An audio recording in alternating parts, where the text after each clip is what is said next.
Alright lads, welcome back to the channel. It's no secret that the French tech tree is quite a slog to grind through, but Gaijin have made it substantially more enjoyable in my opinion, with the addition of the NF5A. Now this isn't merely just a copy and paste of the good old F5, it's actually the same battle rating at 10.7 as the American F5C. But what's so different about the NF5A? Well, for a start, it has much better engines compared to the F5C, and it also has better missiles. This means you have a much higher top speed, better acceleration over around 600 km per hour, all while retaining the fantastic energy retention of the F5 airframe, and combined with a pair of 20mm cannons that, let's be honest, do more lifting than Sydney Sweeney's lower back, it has created one of the most dominant 10.7 jets in War Thunder at the minute. The only downside, it's French. Just kidding. The downside is it is of course a premium, so you're going to have to contribute to Gaijin's retirement fund for the price of around $70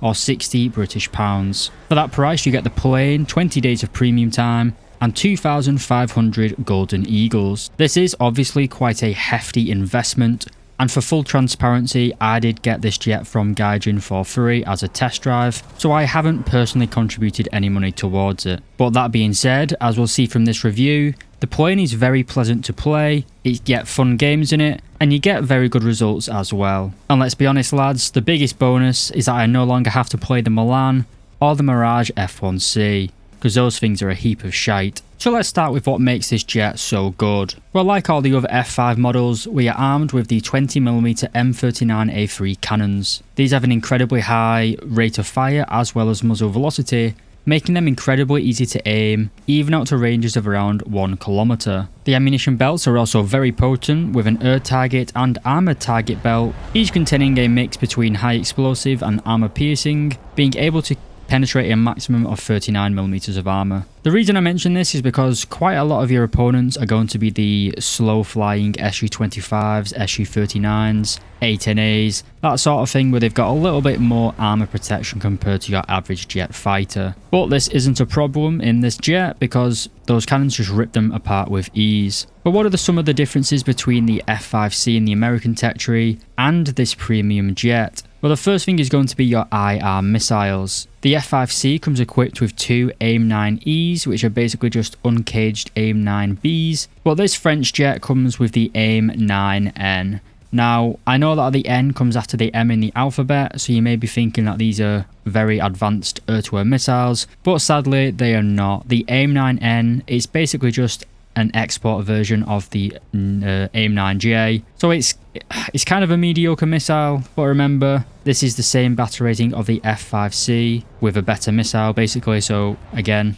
basically pay to win, to be honest. You can also take the AIM-9J if you want to for some reason, but to be perfectly honest with you, within about 2 kilometers there's basically nothing that this missile can't kill, as long as they aren't flared of course. One of the other major advantages of the NF5A is going to be your countermeasures. Now both the NF5 and the F5C come with 60 small caliber countermeasures as standard, but the French premium comes with 30 additional large caliber countermeasures. And to be perfectly honest with you lads, because of the nature of your opponents at battle rating 10.7, which are mainly going to be the slower flying A-10As, SU-25s, I basically just take 90 straight countermeasures into a battle. I don't even bother with chaff. I don't think I've actually ever been shot at by a semi-active radar missile while playing this jet, to be honest. So my advice is climb at the start of a match, come down on top of the enemy and be the terror of the skies. And it's very easy to get to high altitude, and that is due to your upgraded engines. The Orenda J85s can produce 1,650 kilos of thrust when afterburning. If we compare that to the General Electric engines found in the F5C, they only produce 1,430 kilos. So you can see that there's quite a substantial increase in power output in the NF5A's engines, and this is obviously very noticeable. You can get to speeds very fast, you have very good acceleration, very good top speed, but just bear in mind that the French premium, because of the upgrades,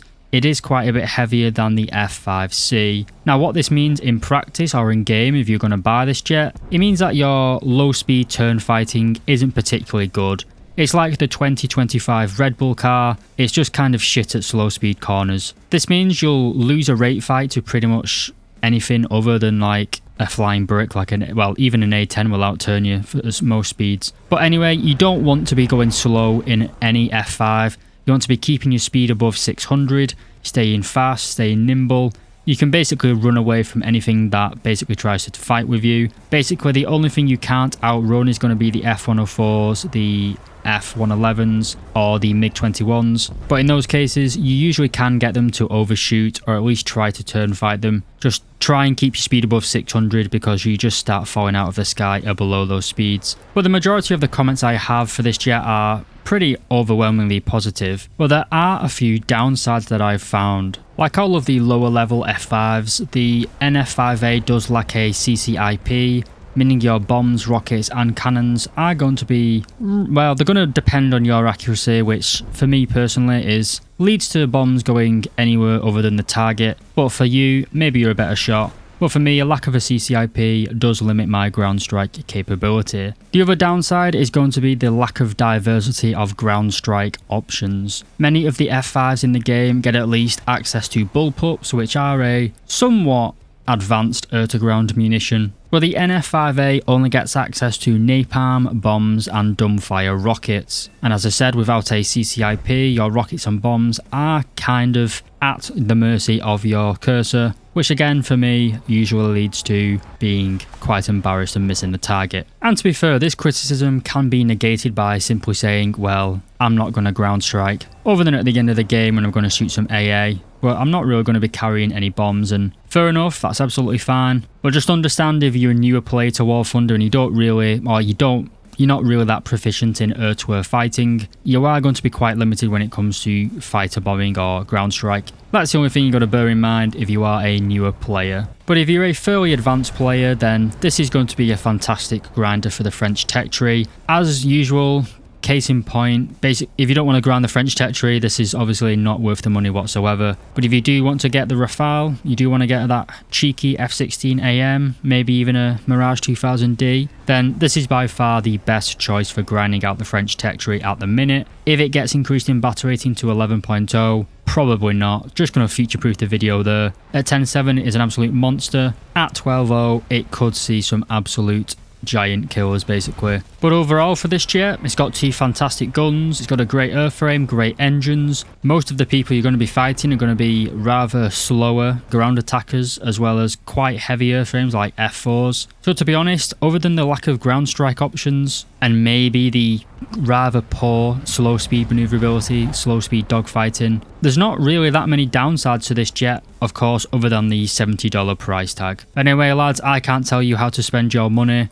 It's a good jet. Is it worth $70? In my opinion, not really. Wait for a sale. But this is a good plane to grind the French tech tree if you want to do that. Anyway lads, I hope you enjoyed the video. If you did, please leave a like and subscribe, turn on the notification bell. And as always, I'd like to thank my channel members. Without them, I could not do this channel. So again, a huge thank you to Lola Alphonse, Tans, Deboa LX, Tomster013, Schlunty, Van Halen, Diogenes, Pumpin, Econ, Minami Productions, and Visioned Acorn. Thank you once again for watching the video lads. If you made it all the way to the end of the video, leave a comment saying Sydney Sweeney.